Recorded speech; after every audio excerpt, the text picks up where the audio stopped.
A palavra trindade não existe na Bíblia, ela surge no Concílio de Nicéia, né? Outros conceitos como o próprio inferno, né? Embora João fale em Apocalipse de arder no Hades, no Seol, né? A gente tem Hades e Seol por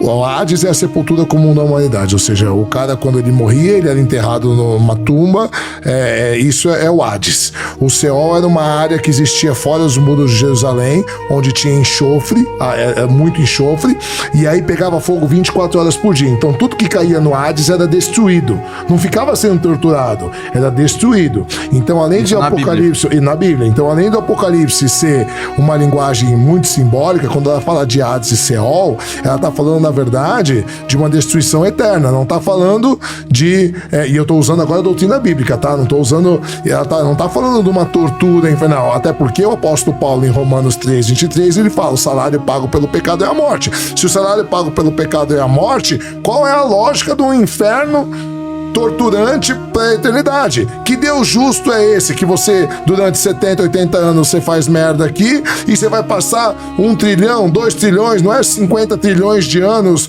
quinquilhões, você vai passar a eternidade sofrendo. Isso é exatamente ilógico contra a justiça de Deus. É a mesma coisa que eu falava pro meu filho assim, meu filho de 8 anos, filho, não mexe isso daí do papai. Aí ele vai, mexe e quebra. Aí eu pego um machado e corto o braço dele. Cara, que justiça é essa? Entende? Lógico, a própria ideia de inferno, assim como a recompensa também. O cara vem aqui, faz 60, 70, às vezes o cara fez merda a vida inteira, aí ele se arrependeu, os últimos anos ele foi cristão, se arrependeu genuinamente, pô, eu acredito de verdade no arrependimento genuíno, tal, aí ele é salvo e ele vai passar a eternidade se dando bem. Qual que é a lógica disso? Qual que é a justiça disso? Não tem justiça nenhuma.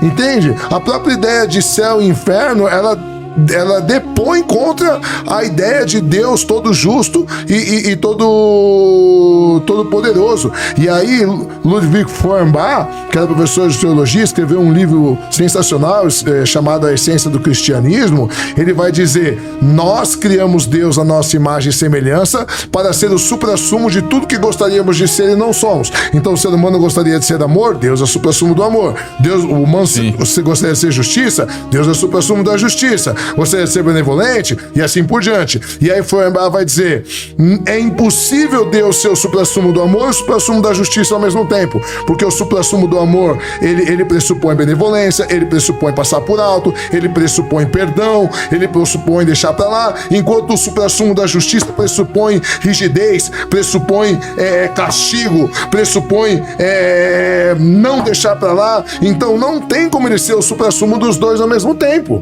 E aí quem vai falar sobre isso é um filósofo do ano 900 depois de Cristo, que nem era cristão, era persa, chamado Avicena, né? E Avicena, um dos dogmas que ele coloca, e depois Moisés Maimônides, que também era um filósofo judeu, que também não era cristão, mas ele diz assim: Deus predetermina todas as coisas, mas ele não influi no livre-arbítrio. Mas como ele faz isso, a gente não tem como saber. Então assim, pô, como assim?